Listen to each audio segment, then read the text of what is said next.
I'm Eliane, and today I'm going to show you 3 different decorative stitches that you can do on your machine, and it takes no more effort than just a straight line quilting. For this, I'm using a regular open toe foot, and then I've got some cotton quilting thread in my machine as well, and a regular needle. I'm going to start with this really nice multi-stitch zigzag.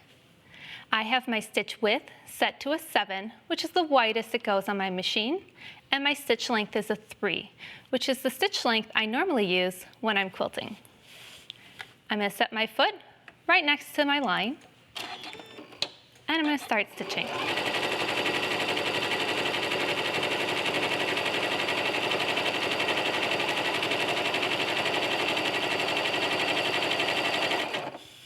The machine does all the work for me, leaving me with this awesome texture. The second stitch I like to do is this nice wavy line quilting.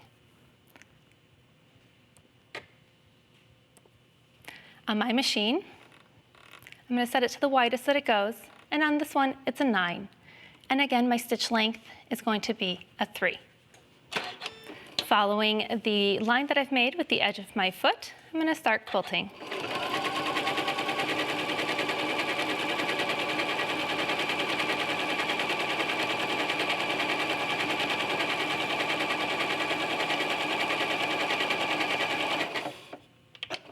Anytime that I'm quilting, I always make sure to take it a little slower than I want to, even if I want to speed right through it. It helps the machine to be able to evenly feed all those layers, leaving you with a beautiful texture and no puckers. The last stitch that I like to do is the scallop stitch. I call it a scallop stitch, a cloud, maybe some waves, depending which way you orientate it on your quilt. For this one, I'm going to find the stitch on my machine. I'm going to set my stitch width again, the widest it goes. That just makes sure it covers the most area that it can.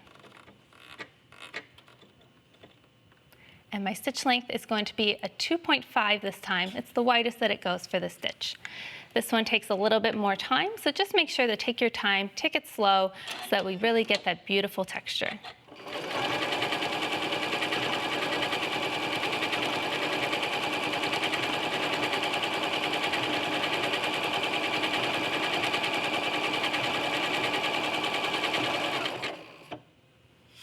The quilt behind me was made with this type of decorative stitching. I used the multi-stitch zigzag for it. And you can see all the fun texture that it brings from this stitching. Anytime that you're quilting, you always want to make sure that you aren't pulling or pushing the quilt through, just letting your machine to do its job properly. And that's 3 different fun decorative stitches that you can make at home using your machine.